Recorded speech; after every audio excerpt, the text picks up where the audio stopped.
Good morning students. आज हम पढ़ते हैं जल स्वावलंबन और उसकी आवश्यकता। वर्तमान समय में जो ज़मीन के अंदर जो जल है अर्थात भूमिगत जल है उसका स्तर लगातार गिर रहा है। स्थानीय स्तर पर जो जल स्रोत उपलब्ध हैं उनकी दुर्दशा हो गई है। बड़े बांध हैं उनमें मिट्टी की गाद जमती जा रही है। वर्षा की कमी के कारण जल संकट की स्थिति उत्पन्न हो गई है। साथ ही जनसंख्या में लगातार वृद्धि हो रही है जिससे पानी की मांग और ज़्यादा बढ़ रही है, तो जल का संकट और ज़्यादा गंभीर हो गया है। इस संकट को दूर करने के लिए जल का उचित प्रबंध करना बहुत ही आवश्यक है, इसलिए जल स्वावलंबन की आवश्यकता है। अब है मुख्यमंत्री जल स्वावलंबन योजना। इस योजना में जो भूजल स्तर है, ज़मीन का जो ज़मीन के अंदर वाला जो जल है, ज़मीन के अंदर जो जल है उसका स्तर है वो उसमें सुधार किया जाएगा और उसकी गुणवत्ता में भी सुधार किए जाएंगे।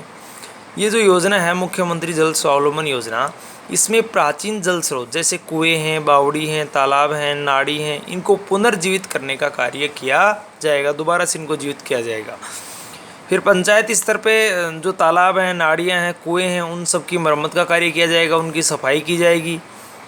और जल स्रोतों के मार्ग में जैसे जल स्रोत कुआं है, ये जल स्रोत जैसे जोड़ है, तालाब है, तो तालाब में पानी कहाँ से आ रहा है, तो रास्ते में आने वाले अवरोधों को हटाया जाएगा।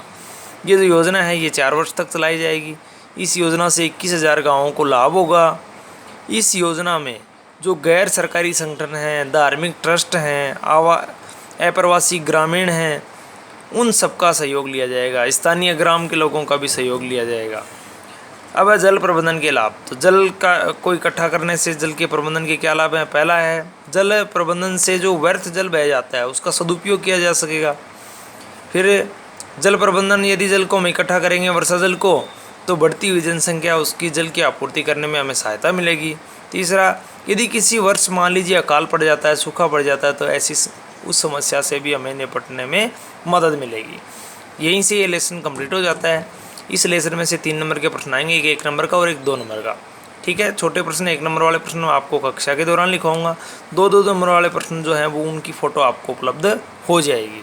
यहीं ये 8वां लेसन कंप्लीट होता है। इसको लगातार रिवाइज करते रहें। प्रश्न उत्तर करने की आवश्यकता नहीं है, सिर्फ याद करने हैं नोट्सों में से। अगली कक्षा में हम 9वां लेसन प्रारंभ करेंगे। धन्यवाद।